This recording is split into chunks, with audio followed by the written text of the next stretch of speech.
The following is a production of DallasCowboys.com and the Dallas Cowboys Football Club. How about them Cowboys? Yeah! Go Cowboys! This is Talkin Cowboys.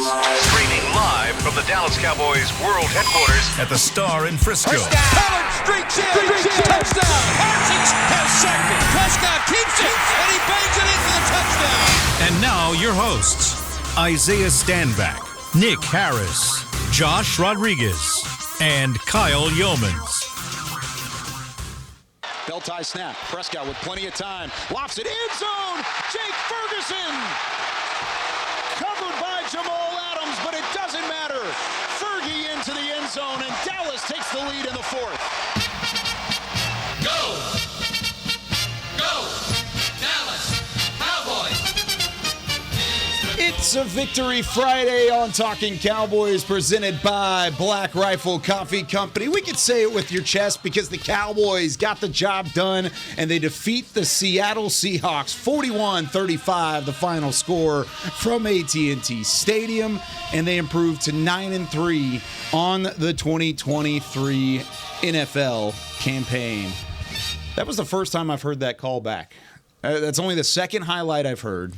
First call I've heard back, and it was weird even hearing the call. Just the fact that it was a thing. It honestly feels like a dream. But for those that know me and know what was happening last night, I got the chance to fill in for Brad Sham and in the Cowboys radio booth. When I send the hope and prayers for Brad for a quick and speedy recovery. He'll be back next week against Philadelphia. I have no doubt in my mind. But it was a bit surreal getting to hear that touchdown call from Jake Ferguson because it was a hell of a game, and I had a blast getting to call it for sure. Yeah. Walk us through it, Kyle, because I found out about an hour before kickoff, and from what I know, you didn't find out much before I did. Than you did. So first, Chris Beam in the back, Josh Rodriguez, John Machota. We've got Nick Harris. I'm Kyle Yeomans. Isaiah Stanback is en route to the Pac-12 championship game with his son right Go now. Ducks, Isaiah. Go Dogs. Get it done for Washington and UW. That'll be a fun one.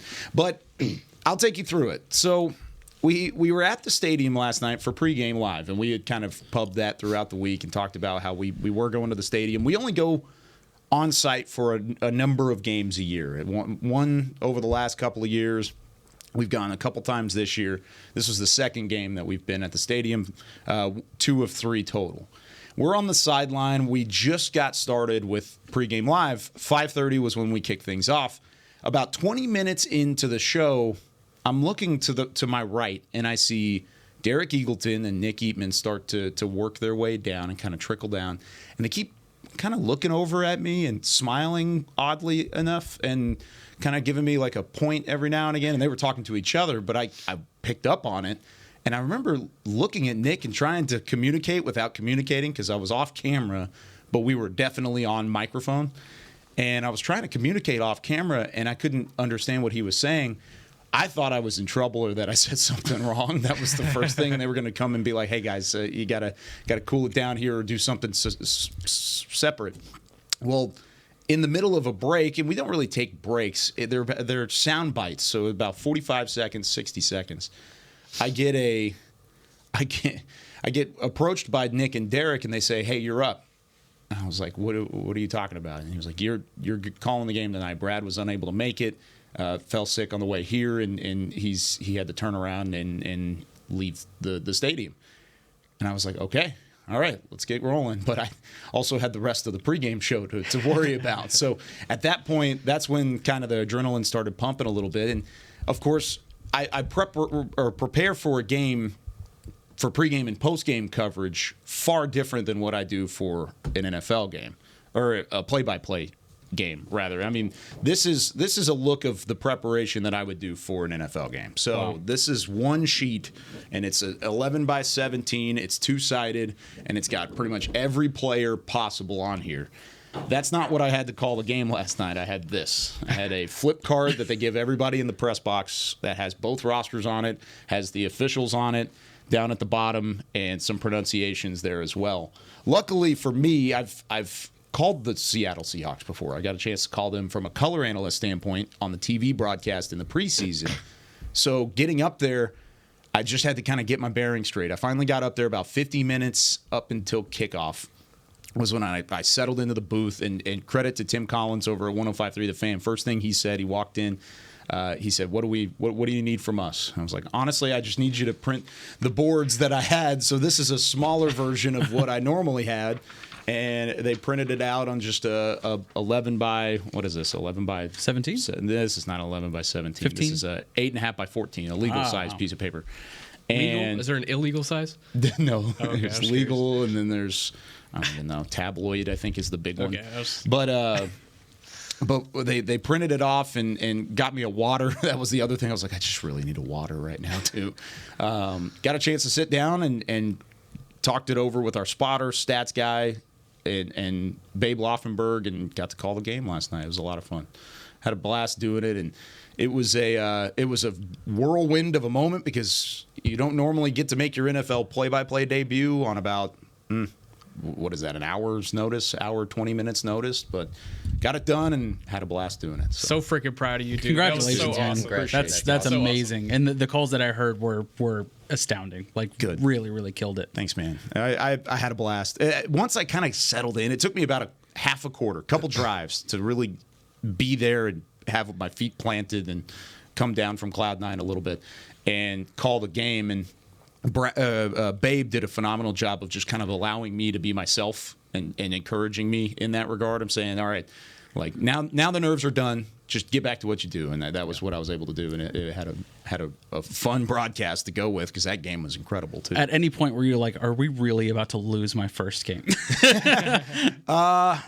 No. Okay. Honestly, I had a hunch the whole time that I felt like they were going to get it done. I really That's did. awesome. And the one time that I think I would have thought it is if they would have converted on the 4th and inches. And when Seattle elected to go for it just on the edge of Dallas territory, and it was right there, 4th and inches, and they ran it. If they would have converted there, I might have been like, okay, all right, here we go. You're talking about that Charbonnet run that Yes. DeMarcus Lawrence made that great stop. An incredible stop. Yeah. D-Law to the rescue. D-Law, huge play. Saved our Dono night. was there too. Yep. That's the thing about this game is it had a little bit of everything in it. So I'll start things off. Any news and notes, Nick, that we have to hit? No, not necessarily. Again, it was once again a pretty clean game from an injuries perspective. Knock on wood. Yeah, knock on wood. This is happening pretty frequently recently.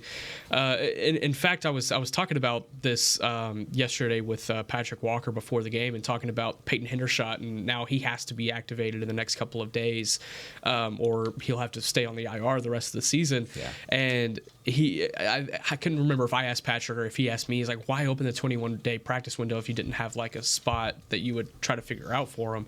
And I was like, okay, maybe it's because they were expecting someone to get hurt. Not necessarily like, let's make sure he gets hurt. Mean, it's just like it's just what happens. It's football. In 3 weeks, like you most likely, especially with the way the season has gone for the Cowboys, you'd probably have a spot that would be able to open up, but it hasn't happened. So it's a good problem to have right now. These guys are really healthy going into Philadelphia here in 10 days, and they will have 10 days to be able to prepare. 3 games in 12 days. They get out of it healthy. That's probably the biggest thing, and then they get out 3-0. That's probably the second biggest thing. Yeah, I would say the only other thing non-game related, Jerry did give an update on Shaq Leonard after the game. At least he was asked about it. So what he said is that he doesn't know for sure where it's at right now. Shaq Leonard and his representative said they were going to get back with the Cowboys this weekend, and Jerry said it's probably after Philadelphia plays. He said we had a great visit, and that's pretty much the way we left it. But then he was asked a follow-up about, is Leonard's health possibly an issue with all of this? Because there had been some talk of, he's coming off these back injuries and that. And he just said that's a big question, and that's certainly, he goes, I don't want to sound like it's an issue, and it's not an issue for us to not sign him. So it's not enough of an issue that would prevent them from signing him, but obviously there's something there, the fact that, he's coming off these back issues. And so we'll see where that goes. I don't know. I'm interested to just see how this whole thing unfolds, because you could be getting a good player that can help you right away. You could be getting somebody that all of a sudden he gets in your building and he's out there on the field and he doesn't look like the same guy that he was 2-3 years ago when he was just making all-pro, And so they're going to have to make that decision ultimately. And it goes back to what I said earlier. I'm not going to be making some hardcore judgment one way or the other of like, oh, the Eagles beat them to it or the Cowboys beat the Eagles. Like, I'm going to need to see the player on the field before I'm making those judgments about it, just because of a name. You got to see how the guy plays. But obviously if they're going hard to try and sign him, they obviously think highly of what he can contribute. And listening back to what Jerry said, I don't know, maybe I'm just reading between the lines a little bit too much, but it didn't sound like there was a ton of confidence there. Again, I'm not trying to put words in Jerry's mouth, but it didn't sound completely confident, like, yeah, we're going to get this guy, you know? Sure. So I guess we'll find out on Sunday afternoon. Yeah, he kind of backtracked a little bit on the confidence level earlier in the week. He was saying, yeah, we're going to have dinner. We're going to have him in the building. It's a great day, and this is going to be awesome. And then all of a sudden it's like, we'll see how this goes. We'll see where Trying this to play his cards right, it sounds like, you know? Yeah. Keeping it a little close to the chest and not trying to reveal too much. Yeah, that's true. And sometimes Jerry wants to reveal a lot, and other times he doesn't. And maybe that's part of It's almost like he's a businessman. It is. It is like he's a businessman. All right, let's talk about this game. 41-35. One of 5 games in NFL history to not include a punt from either team. Only 5 games in 5 NFL games history? in NFL history. Wow. You know, Mike McCarthy's been a part of like a couple of those. I feel like he's had 2 or 3. Nah, it's 3, yeah. 3? Two yeah. of them. That's, were in that's wild. 2 of That's them were in wild. 2014. Yeah. With that Packers team that I believe went to the NFC Championship game. I believe so. If it was 2014, then yes. Yeah, it was the Dez catch game. Yeah. More like That year, Riverboat Mike. Yeah. Okay. I like that. Part of it. More deserving of the title. This game had a little bit of everything. It had defensive playmakers. It had offensive playmakers. Pretty much both quarterbacks played really well, for that matter. And I think both defenses probably left yesterday saying there are some holes there to clean up. Of course, we had 120-plus yards of penalties for both teams overall. I mean, individually, Dallas had 122, Seattle had 130. It was an incredible game. It was incredibly entertaining from beginning to end. Josh, what was your number one takeaway, though? Okay, well, if you were to tell me Seattle's going to score 35 points, Metcalf is going to score 3 touchdowns, we're going to have 1 sack to their 4. In the last 8 seasons, during the Dak era, we lose that game every single time. Yeah. I think Dak is, hands down, Dak is our most valuable player. I don't know if that's a league-wide situation. I'm not here for that conversation. But it is clear that he is the most valuable player to this team.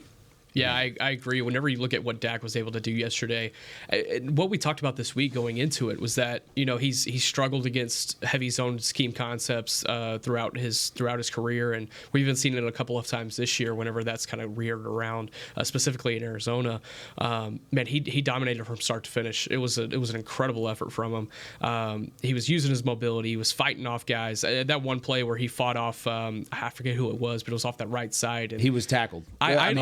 I looked down at my computer, because I was like, okay, that play's done, and then I look up. You could even hear it on my call. I was like, and Dak sacked in the. No, he broke free. Like it was just an. I don't know if I've seen a play go that deep into a sack. Right. Before he breaks out of it and a quarterback's able to break free and then complete a pass down the sideline. Another great thing of that play was Jalen Tolbert getting both feet in. Yeah. Because he had about a blade of grass there, and he was able to slip in and get it in the sideline. So impressive play all the way across the board, but that was just one of many from Dak last night. Yeah, and shout out to Jalen Tolbert as well. That was one of 2 impact plays that he had yesterday. Had a huge PI drawn on Tariq Woolen. I believe that was, gosh, I don't even remember when that was, but I remember it being a big play towards a scoring drive. I worry a little bit about teams attacking DaRon Bland moving forward because of what happened last night. And you look at what he did in coverage, and it was not great. He had the interception to be able to make up for it and look at the stat box at the end of the day and be okay with that. But one of 2 things are about to happen over the course of the next 5 games. They're going to attack DaRon Bland, and they're going to find some things that worked for the Seahawks last night and things that worked last week as well against DaRon Bland, because there was some moments where he kind of faltered last week as well against the Commanders. And they're going to be able to continue to attack those things, the opponents.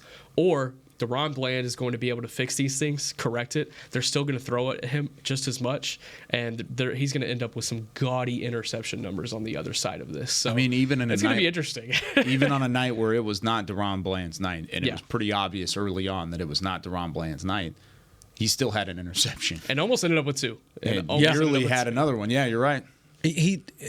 it's that whole bend but don't break thing. He is unbroken. He is unfazed. He doesn't. It doesn't seem like he dwells on that too much. Granted, he let up a 75-yard touchdown to DK, who's the fastest receiver in the league this year apparently. But it didn't faze him. Comes back next quarter and gets that pick. I mean, it's insane. I would make the Or next argument. half. I would make the argument that he did break last night, and then he was able to find some super glue and just kind of put it back together a little bit. And you can still see would the agree. broken, but it's it's together a little bit. Yeah. Yeah, my biggest takeaway is actually about the Seahawks and the way Geno Smith played. Wow. Because He did. it's easy to just look at the one side of the ball and just look at like the team that you're covering and stuff like that. Geno Smith has not played like that all season. And there were moments in that game where he was getting the ball out so quick that you weren't really allowing the pass rush to do much. And that, I believe, is easier said than done. And so, yes, can you get that from going against a Jalen Hurts or if, a Brock Purdy is playing well? Of course.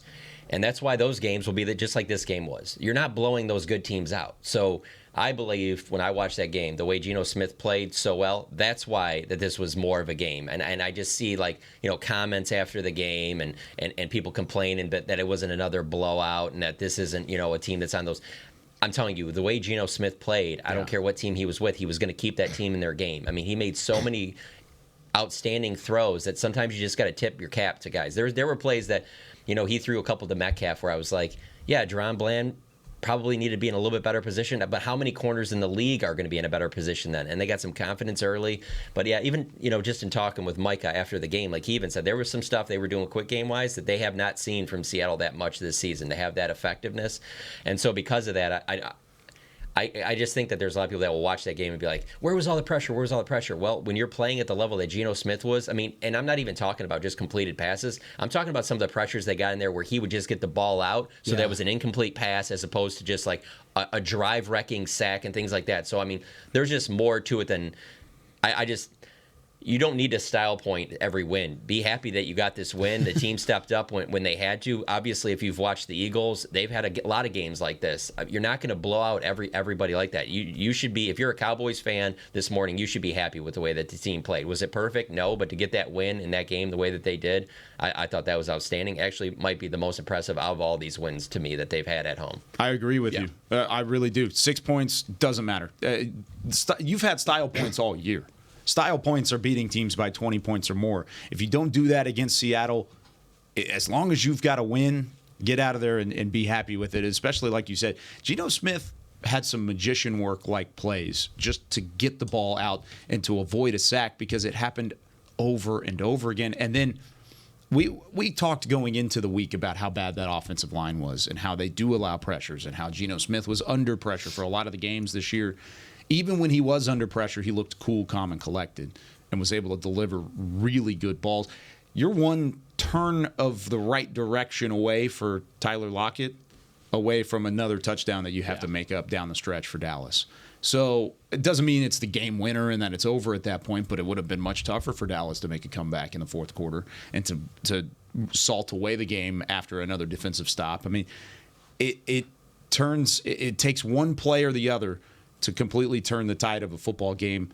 Dallas lost a game like that with Philadelphia earlier in the season. They won this one this time around. Yeah, and I think as well, whenever you look at the second half and how things played out, and Cowboys having to kind of play from behind after Seattle got the double-double, which we're going to have to talk about, taking the ball on the coin toss, but that's a next week conversation. Being able to make up for it, the time of possession battle, 13 minutes more than the Seahawks. The Cowboys had the ball. So being able to have that and take that into the second half and utilize that.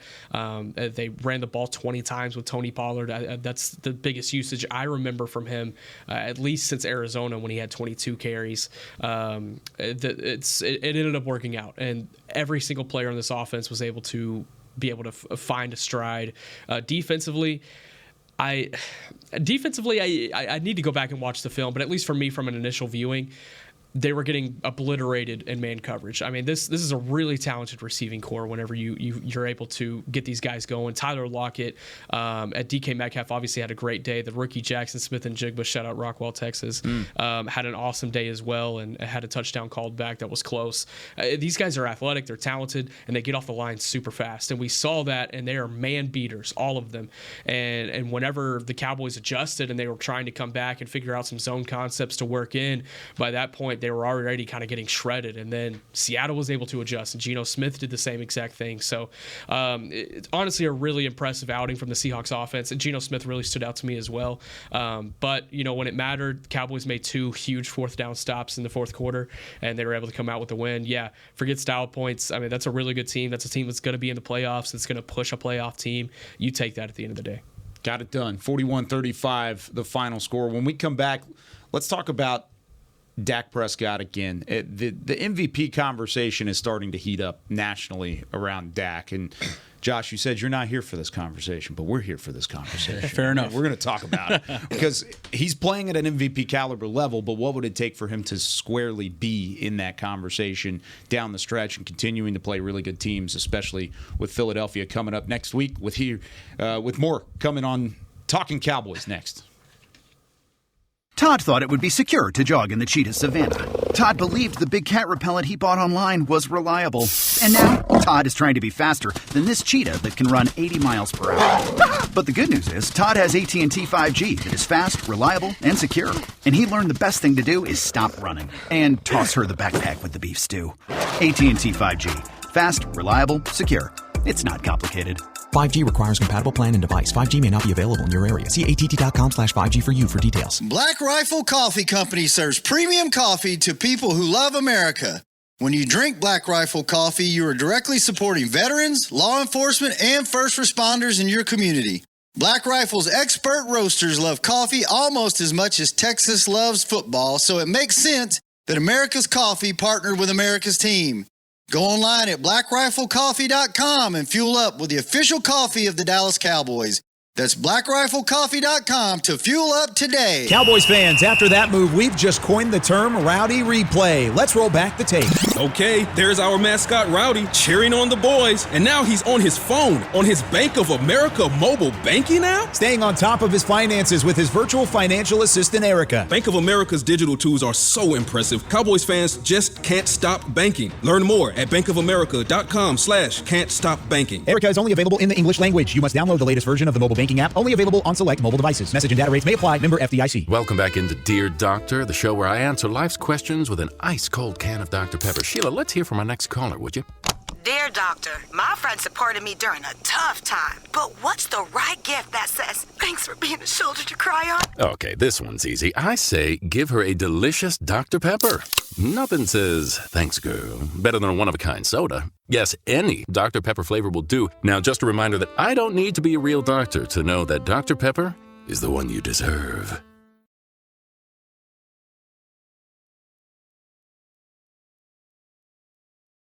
Back to Talkin Cowboys.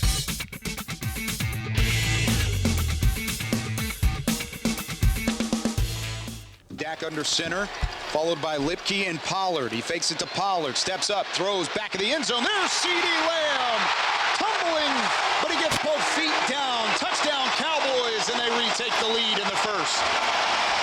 First touchdown of the day for Dak Prescott. He finished with 3 in the air, no interceptions, 299 yards. He was 29 of 41. Shout out Chris Beam in the back for playing that early. This segment is brought to you by Invisalign, the official smile of the Dallas Cowboys. And Dak Prescott's been putting plenty of smiles on Cowboys Nation's faces lately because he continues to play at an exceptionally high level. John, you've covered this team for closer to a decade now? How long? 13. 13 years, yeah. So more than a decade. Goodness. Yeah. So how does this stretch of gameplay for Dak Prescott compare to what you've seen from him in the past? Is it the best football that he's played? Yeah, it's the best I've seen him play. And I think the only thing that would even be comparable for the Cowboys since I've covered him is there were some stretches in 2014 where Romo was really good, and then obviously the defense wasn't that great in 2014. But no, for Dak, this stretch right here, and then to do what he did last night against that Seattle team, he continues to. He exceeds expectations if you take yourself back to that San Francisco game. What he's done from the San Francisco game has been really impressive. I don't care what teams you're playing against, to not have just one game that kind of dips in these last 7, it's been pretty crazy, and I think it's totally deserving that now he is a guy that, I woke up this morning, it was one of the first things I did is checked what the odds were on MVP, and he is second behind Jalen Hurts right now. And I think like a week or two ago, he was probably 8th. And then last week he moved up to probably 4th, I think it was, tied for 4th with a couple other players, and now he's up to second behind Jalen Hurts. And I do think that's what it'll come down to. I think the MVP race will come down to who wins the division, and it'll probably be that team's quarterback. No doubt about that. And if you think about it, so if San Francisco defeats Philly this week, Dallas would most likely control their own destiny the rest of the way. Now, there's some tiebreakers that are involved because they would both be 10-3 if Dallas, of course, does defeat Philadelphia next week and Philly loses to San Francisco here on Sunday. There are some tiebreakers there. I'm not sure how the order of that shakes out, where it would be since they did split the regular season series. But if Dallas wins out, you would think they would control their own destiny. If that's the case, I don't think you could find anybody else as the MVP, because if Dallas is winning out, Dak Prescott's going to be a huge part of that against Philadelphia, Buffalo, Miami, Detroit, then Washington. He's going to need to play lights out as he has been and then continue that down the stretch in order to win that award. I think it depends on the Philly game, really. I think even if we don't win out, I think there's a really good chance if Dak plays as he's been playing, puts on a show against Philly, I think it's hard to argue. And, Jalen Hurts has, lots of touchdowns. That's great. But as far as putting the team on his back, standing on business, I'd give it to Dak Prescott. Standing on business, I'd give it to Dak Prescott. Do you think he could win the MVP award without winning the division, though? Voters do take. You think he can do that? Just because you look at Jalen Hurts' turnovers, and it's something that it's kind of surprising me that he is number one in this race right now, just because you got guys like Christian McCaffrey that are having such a huge season. Even Tua Tagovailoa or Tyreek Hill, and I understand it's a QB award at the end of the day sometimes, but I don't know. Tua could certainly throw a wrench into this whole thing. He definitely could with that left arm of his. But I don't know. I feel like if Dak can continue this pace and he can finish out the season on this pace, and you look at the numbers at the end of the year, they're going to be staunchly different from Jalen Hurts if he's able to keep this pace, at least for, there's 5 games left for the next 5 games or whatever. It'd be hard to argue it at that point, but I don't know. We'll see. And the other thing about it, San Francisco, Dallas, Seattle. Those are the next 3 games for Philadelphia. They've already taken down 2 of their tougher tests with Kansas City and Buffalo. Those are 3 really tough teams back to back to back. Again, the only thing after that, New York, Arizona, New York. Giants, Cardinals, Giants. So I could break down the tiebreaker really quick. Okay. So it'll go towards, if they have the same record at the end of the season, it'll go towards divisional record, which they would both most likely be at, 5-1. Yeah. And then it'll go to conference record, which the Cowboys have 3 conference losses. The Eagles have 0. And so the Eagles would have to drop another game, because perfect scenario, they lose to the 49ers this weekend, they lose to the Cowboys, that's still only 2. They still need that one more. So they're going to have to have 4 losses at the end of the day, and the Cowboys would have to win out. It'd be super tough. I guess you would hope that they lose against Seattle, but that team losing 3 straight. Give me Tommy DeVito. Yeah. Tommy Cutlets? Honestly, that was, I think that's your best shot, because you get them twice in 3 weeks, and that's a divisional opponent. It's tough to do. Maybe some Week 18 magic that the Commanders were able to pull off last season against the Cowboys. I think that's like your best opportunity. It's not the best, and you got Kyler Murray too in Arizona. Maybe he figures some things out by then, but that's going to be really tough. That's going to be really tough. Based off of what you've seen in the past, John, this is a Cowboys organization that has had they've pretty much had the division decided going into the final weeks of the regular season. They haven't necessarily had it come down to the final week, and even if it did, it wasn't necessarily in their own control. Do you think it could benefit a team to go full pedal to the metal, have to win out, desperation every week to get a win, leading into the playoffs, knowing, hey, you're battle tested, but also you might be spent to a certain extent as the regular season comes to an end? or do you think it would benefit them win or lose the division to kind of coast into the playoffs and have a bit of a downtime before then? Yeah, I think for this team, because I don't think they'll win the division, so just because of what that back stretch there for Philly, I mean, I think it's going to be a layup for them to win those last 3 games. I think so too. I don't see them losing those, and so I think it'd be great if they could get upended, but yeah, it would make it very interesting. I just don't see that happening, and so because of that, if you're a wild card, I don't think you can just slowly back your way in. I think you have to be hot entering, and really, that's the way I kind of look at that Packers team that McCarthy led to the Super Bowl in 2010. You know, they were a wild card. You know, you got to get hot at the right time and have things clicking. And so with that, I'm not sitting here saying that, hey, if you feel like, hey, maybe, you know, let's sit Tyron Smith for this game or something like that because he's dealing with a nagging whatever. You don't have a chance to win the division. Okay, fine. But I'm saying I wouldn't pull my foot off the gas. I'm trying to keep this offense clicking and building on what it's done. Because this is still the first year of Mike McCarthy calling plays. So I don't think it would be good for them to take their foot off the gas if they are all of a sudden like, oh, well, we're not going to catch them now. These last 2 weeks, let's just rest everybody. I don't see them doing that. They could have done that against Washington last year if they really wanted to. You know, I mean, there was still a chance for them to win the division, but it was a pretty, you know, small chance. So I don't see Mike McCarthy doing that either, though, to be honest with you. Yeah. You would need, in order for the script to flip, you would really need Philadelphia just to lose these next 3. Lose to San Francisco on Sunday. Of course, the Cowboys, you got to get a win next week. That's step one regardless. Well, if we're being honest, I mean, that's if they stay healthy. I mean, if you lost some players, I mean, if you watch Philly, they're not the same team without Lane Johnson. I mean, you just talk, obviously they're not the same team without Jalen Hurts, but you lose Lane Johnson or one of those offensive linemen who have been dealing with injuries, and all of a sudden they got to sit one of those guys because they want to keep them healthy for the playoffs and stuff. Stuff could change there, but I'm saying if they're lining up with their best guys, I just don't see how. Like, I look at it as if we're talking both these teams stay as healthy as they are right now, I kind of look at it like Philly's basement is 13 wins, where I see Dallas's ceiling being 13 wins. It's tough. It's one of those things where the division may already be decided, but they got to play the games. We got to keep going. Got to play the games, and I think at this point, if you're worried about that, I don't think there really is a lot of need to worry. This team is playing really well, and if they want to win a championship, they got to win those games. I mean, it's home or away. Yeah. Like, I believe in this team. That's kind of Homer speak, but you got to win those games wherever they are.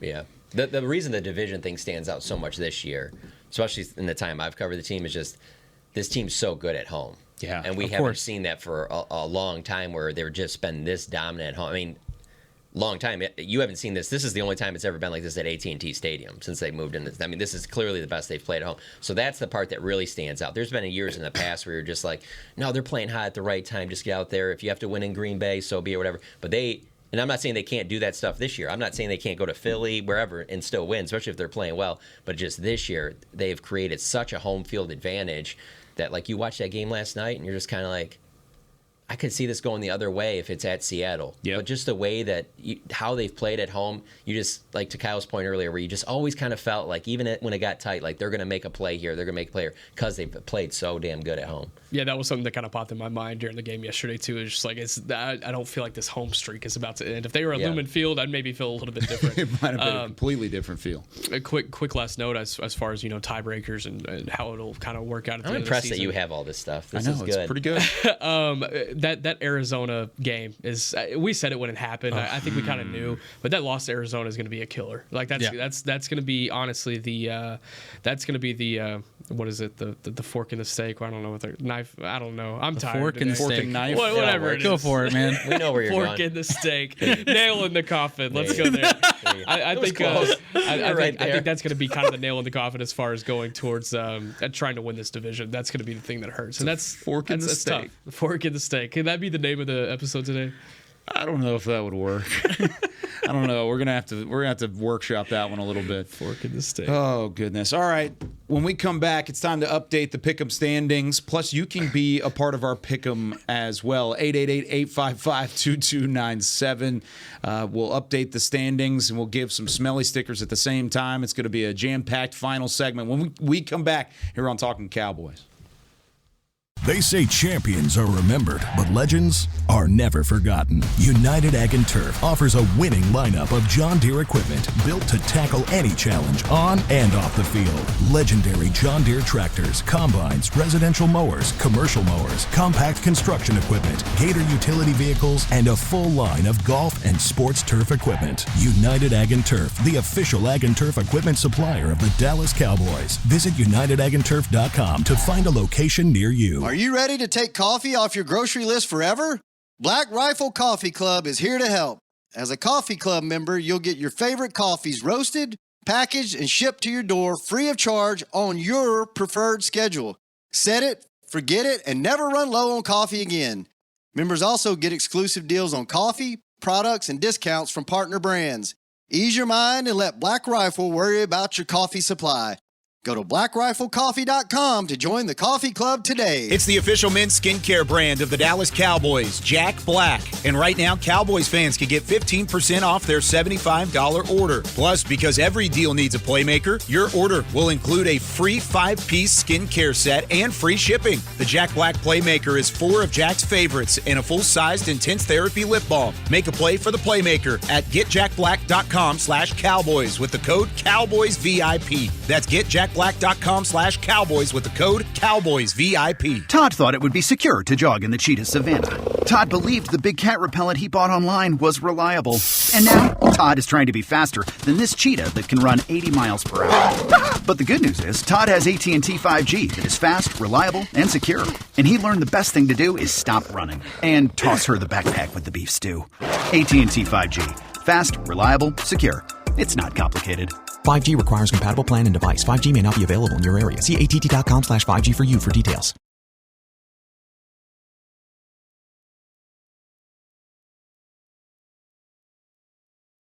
Back to Talkin Cowboys.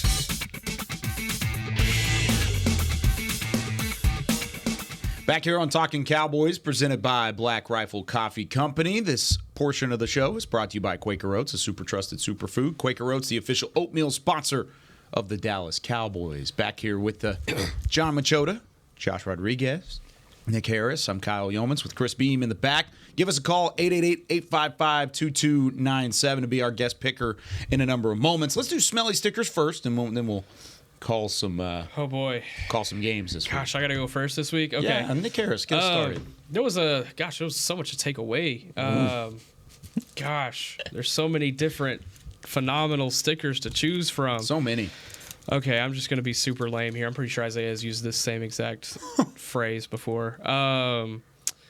Okay, so we got a peach here. Second week in a row that I'm using a peach because Dak Prescott was kicking some butt. There we go. Good one. I'm just gonna throw it in, super easy. I'm just gonna take that one to the bank. Yes, and man, You're just gonna say let's go. Fork in the Fork in the steak. Let's fork in the steak. Fork in the steak. I wish there was a fork here. I do too. Yeah, I wish there was a fork as well. All right, try and top that. Good. I mean, Dak's the obvious one for sure. I'm terrible at matching these up with the player, but which one of these would you say is the oldest? Ooh. Oldest. That kiwi looks pretty gross. Okay, whoa. Is that a kiwi? No, that's a papaya. Just because it's old doesn't mean it's gross. I think it's a papaya. Is it? Yeah, that's definitely not a which kiwi. one of these older looks the papaya, which the one of these looks sweeter like a the juice. savvy veteran? So this isn't just for this game, but just the way DeMarcus Lawrence has played this whole season. Like he's really exceeded my expectations. I thought he would be really good this year, but I thought it would be one of those things where almost a little bit like Tyron, where you don't know from week to week because as you get up there in age, you're dealing with like different nagging injuries. He's had foot issues in the past, stuff like that. That fourth down stop he had. Now obviously they had the 3 big stops. Yeah. They couldn't get off the field, and then all of a sudden when they needed it most, and he's just been such a huge part of it. So I'm going to give him this pineapple with these sunglasses on. And I think he'd be happy with that pick right there. So I just think it's the best thing. Like, John Machota is a very serious journalist. Oh, yeah. And we have him on Talkin' Pod. Like, which of these pineapples is a seasoned vet? Yeah. I'm sorry, John. No, you're I good. love it. You're good. I'm terrible with this sticker picking thing. John. Sticker picking thing. So I'm going to give him this pineapple wearing sunglasses. Oh, I always go with whatever one I like the most. All right. I'll put some thought into this one. That was awesome. I got a piece of hard candy. Okay. Because I'm giving that to Jake the Snake Ferguson.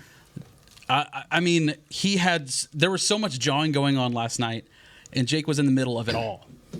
I don't know how you can't give it to Jake. I mean, he was killing it, and I just love it, man. He just has an attitude.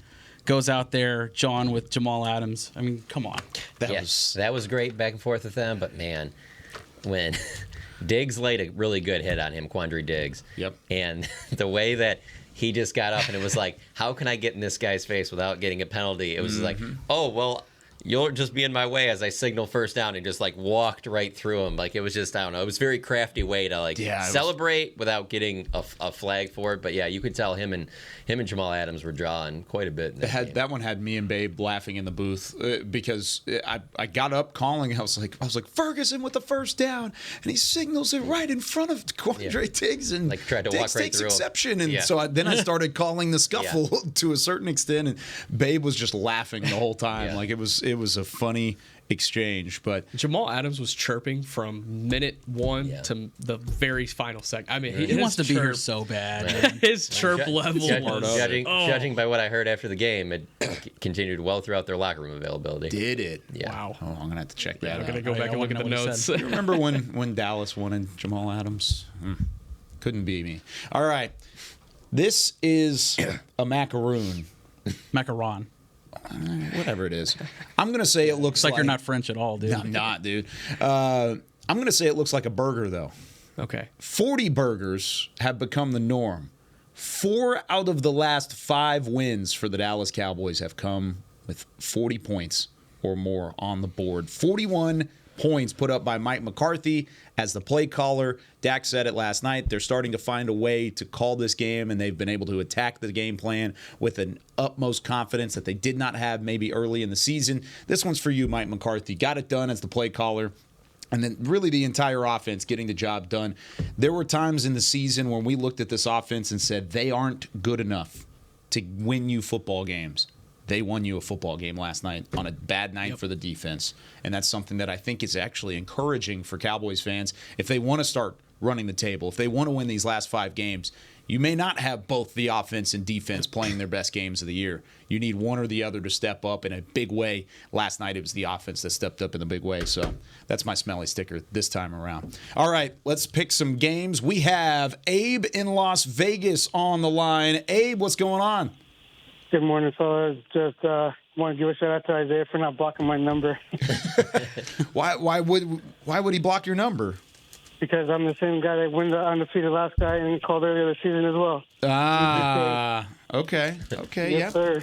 Didn't block the number. We're going to see if you can keep up that hot streak here in week 13. He couldn't face you today, though. He knew you were coming in. That's what it was. He's like, I can't face that. Just for him, go Dogs this time. Hey, just this time, though. Just this time.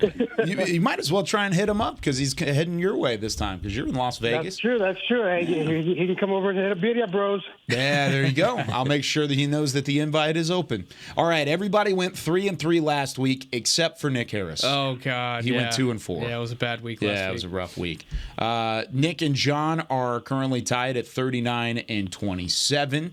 Isaiah is still 2 games below you guys in final positioning there. I am in the lead currently, 46-20 overall, followed by the fans who are 41-25. We have just 5 games to pick. We already picked the Cowboys game, and of course we all pick the Cowboys. That's kind of how it goes, right? At least on a week like this, anyways. And I'm picking them this Sunday too. You're picking them to win again. Let's go. They're going to win the mini bye. That would be like a San Francisco win, is what that ends up being. How do you win the mini bye? You get some help from San Fran. Yeah. That's what ends up happening there. All right, Broncos at Texans. This one getting started at noon. Broncos on an absolute heater. C.J. Stroud and company still playing good football, but Nick, we'll let you start it off. Yeah, Broncos have won 5 straight. They've beaten Kansas City. They've beaten Buffalo. They've beaten Cleveland by double digits. I love C.J. Stroud and what he's put together. Texans are becoming one of my favorite teams to watch in the league, but I'm going to take the Broncos here. Ooh, I'm going to say Texans get a job done at home. Oh, man, I keep picking against the Broncos. You know what? I'm going to flip it. I keep picking against the Broncos, and they continue to prove me wrong. Give me Denver to win it on the road. I'm going with Houston only because I want to see more of this C.J. Stroud. And what's your boy's name, though? Tank Dell. I want to see more of this relationship build on the field, man. I'm going with the Texans. In this Noah one. Brown, Dalton Schultz, a couple of those guys. Who too. are those guys? I don't know. I think Noah Brown's out. Is he? They're still done, but they're both injured. Thanks, Beam. John. Yeah, the Houston story is great, and they are at home, but I don't know, man. This Denver run that they're on, Sean Payton, it's tough to pick against them. Give me the Broncos. Abe. Yeah, I'm gonna have to go with the Broncos as well. I think Sean Payton's kind of figured things out a little bit. He's getting on a roll, and I think once he gets that going, it's a little hard to stop him. All right, so Josh on an island on that. Let's go. Taking the Let's Houston go. Texans. I like Tank Dell. Falcons at the Jets. This is not a fun-looking matchup, but it might be an even-looking matchup. Is Aaron Rodgers playing in this one? He's activated for his 21-day return window, which is crazy in its own right. In Madden, yeah, exactly. In Madden, Abe. Abe, we'll let you start this one off. Falcons at Jets. Let's go with the Falcons on this one on Snooze Fest. All right. So the Jets are figuring out their quarterback situation, or at least attempting to. Tim Boyle is going to be making his second start. It's so hard to pick teams that have the quarterback situation like this one, and especially with the way the Jets have been playing this year. But it's the Atlanta Falcons, and they find ways to lose games like this, so I'm taking the Jets. Jets. John. Yeah, I have no faith in the Falcons. I don't. Yeah, give me the Jets. Not that I have a lot of faith in them either. This is an awful matchup, but yeah, give me the Jets. Well, I'm not even ranked, so I need to make up some ground here. I'm going with the Falcons. Go with the Falcons. I'm going to go with you. I'm going to take Atlanta on the road to get it done against the Jets. All right, the Browns at the Rams. Browns currently 7-4, still playing, of course, without Deshaun Watson, Nick Chubb, and company, but the Rams at home at SoFi Stadium. What do you think, Josh? That's tough. Love the Browns defense, and I picked against them last time, and I was proven wrong.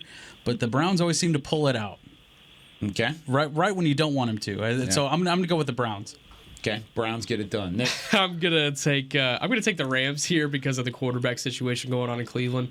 2 touchdowns to just 9 interceptions for the backup quarterbacks in Cleveland so far this year. So until they can figure that out, I'm taking their opponents. Give me the Rams. Abe. I'll take the Browns on this one. John. Yeah, I'm going Rams. I like their quarterback situation better, and I hate this game almost as much as the one before it. So just give me the home team. There's some good games coming up here in a second. Yeah. I'll take the Rams to get it done at home. All right, next one is the Chiefs at the Packers. This is Sunday Night Football. This would have been a fun matchup if the Chiefs were playing. If the Packers were playing well, but Jordan Love trying to figure something out along the way. Give me the Chiefs on the road to get it done at Lambeau. Nick? Yeah, I'm with you. Give me the Chiefs. I think they're going to start building some confidence here and going into December. John? Yeah, I don't trust the Packers. I was stunned with what they did on Thanksgiving, but I don't see them running back on a Kansas City team that really needs a win. I mean, the way that they've been playing lately, this is when I think they start getting hot. So yeah, give me the Chiefs. Josh? Green Bay is just pack it in. Like, go home. Don't worry I see about what it. You did there. Yeah. Pack it in. No, I'm not. I'm going with Mahomes. Every time. Mahomes and the Chiefs. Abe. Yeah, I think Mahomes goes off in this game. All right, there you go. Final game to pick this week. Of course, the Cowboys are already getting the job done on Thursday. It could be a perfect week if they get some help from their friends out west. San Francisco at Philadelphia. 8-3, the 49ers taking on the 10-1 Philadelphia Eagles. It's the best game of the week. It'll be 3:25 Central Time kickoff on Sunday. Abe, we'll let you start things off. Who you got in that one? Sorry, my phone kind of cut out there. What were the teams? 49ers at Eagles. Oof. As much as I despise both of those teams, we need some help from the Niners this weekend, so I'm going to have to go with the Niners. Yeah, I feel like this might just be the bubble guts game for Cowboys fans across the board. Neither team really a fun team to look for, but you got to root for somebody to get a win. Abe, thanks so much for the call. We appreciate your support as always. Good luck on the picks, and we'll talk to you again soon. All right, gentlemen, have a good weekend. There he goes. Abe in Las Vegas, site of where Isaiah Stanback's headed for the Pac-12 championship game. All right, Niners, Eagles. Nick. Hey, Siri, flip a coin. It's heads. It's going to go Niners. Niners on the road, get it done. All right. I'm so confident. It's that type of game. Yep. That type of game. I think the Niners do get it done. The Eagles have been on the brink of a loss for quite some time. They've lucked out but finished at the same time. You got to give a credit to a team that's 10-1. They're 10-1 for a reason. They have finished games and other teams haven't. And I think the 49ers are good enough to finish a game against the Eagles, even on the road in the Link. So give me the Niners to get it done. All right. I have a quick story, just really, really fast. Go for it. Quick 15 minutes. But the first San Francisco playoff game here, my first San Francisco playoff game here, I was sitting right behind E40, who is a famous rapper and big fan of the San Francisco 49ers. And did he talk like this? And did he talk to you all game? He did. But whenever they won, he was like on his story, like, "Oh, we won!" And I'm in the back of the story. We won. I'm sorry, I'm done. Yeah, we won. Oh my god! I was in the background of his story, kind of looking like this. I won't look like that this week because the 49ers are going to pull it out against the Eagles. I hope E40 has a great weekend. Do you have that video somewhere? I didn't. I think I screenshotted it, but I didn't take the video screenshot. Record or anything. But I'm in the background, just like, oh, E40, you son of a bee. Please leave. Yeah, like get out of my stadium, get out of man. here. All right, John. Decked out. Guest picker is in Vegas. Isaiah's going to Vegas, and when I saw the line in this game, I was like, Vegas knows something. It made no sense for them to be a 3-point underdog at home. So I think Vegas knows something's up on this. Give me the Niners. Yeah. What do you think would be up on it? Is it maybe Hurts? Maybe health? Lane Johnson isn't as healthy. Johnson's not I don't know. play. But when I saw that line, I thought at very least it'd be a pick for the Niners to be. I'm sure that, hey, they're motivated. They haven't played their best ball season, and obviously that's where their season was ended last year after Purdy got injured. But I was stunned to see that line be the 49ers be a favorite on the road. So I'm sticking with that. Give me the Niners. Man. Should be a fun one. I'll definitely find a way to stop down and watch that one because it has so much of an impact on how the rest of this Cowboys schedule is going to look like and just what the divisional race will look like as well. This might be one of the few final shots that a team has to take down Philadelphia in the regular season, so you need them to get an opportunity to get it done. All right, we will be back on Tuesday. No show Monday. Did you pick the game? Yeah, I picked 49ers. Oh, I'm sorry. Yeah, pick Niners, fool. We will be back on Tuesday.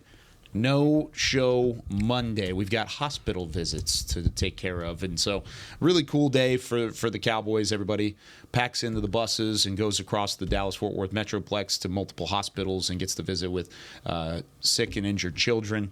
Really a cool day across the board. So we will not be here for that one on Monday, but we'll be back Tuesday, 9 a.m. to talk about the Eagles matchup and hopefully what could be a fight for the division at AT&T Stadium next Sunday. Special shout out to Isaiah. Hopefully his dogs get the job done today. Good luck. Good luck to Washington and Isaiah Stanback as well, and we'll see him on Tuesday as well. All right, that does it for us. For Chris Beam, Josh Rodriguez, John Machota, Nick Harris, I'm Kyle Yeoman saying so long from Talkin Cowboys. We'll see you on Tuesday from the Star. This has been a production of DallasCowboys.com and the Dallas Cowboys Football Club. How about this, Cowboys?